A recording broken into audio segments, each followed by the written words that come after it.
By the way Rain Industries જે તમે recommend કરેલો હતો સરસ એક્શન બતાવી ચૂક્યો છે અને બીજા બધા સ્ટોક્સમાં પણ સારું એક્શન જે સોમવારે આપણે ક્લોઝિંગમાં ચર્ચા કરી હતી તો આજે એ રિવિઝિટ કરી લઈએ ને ત્યારબાદ બીજી કઈ નવી રેકમેન્ડેશન્સ સર?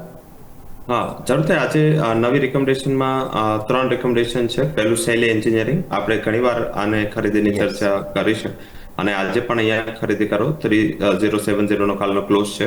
3020 ના સ્ટોપ લોસ થી ખરીદી કરો. 3200 સુધીનો ટાર્ગેટ ઇન્ટ્રાડેમાં આવી શકે છે. સેકન્ડ જેવીએમ ઓટો ડેફિનેટલી એક ઘણી સારી સ્ક્રિપ્ટ બની ચૂકી છે અને આઈ થિંક ગઈકાલે પણ જે મોમેન્ટ હતી એ પણ સારી એવી પોઝિટિવ હતી. તો જેવીએમ ઓટો બી ખરીદી કરો. આઈ થિંક ઉપર 701 નો ટાર્ગેટ, 642 નો સ્ટોપ લોસ રાખો. ત્રીજો જે રિકમેન્ડેશન છે બ્લુસ્ટોન જ્વેલર્સ હશે, અહીંયા ખરીદી કરો. 501 નો કાલનો ક્લોઝ છે, ખરીદી કરીને ચાલુ જોઈએ. 492 સ્ટોપ લોસ, 528 ટાર્ગેટ. તો આ 3 રેકમેન્ડેશન બ્લુસ્ટોન, જેવીએમ ઓટો અને શૈલી એન્જિનિયરિંગ બાય કરીને ચાલુ જોઈએ.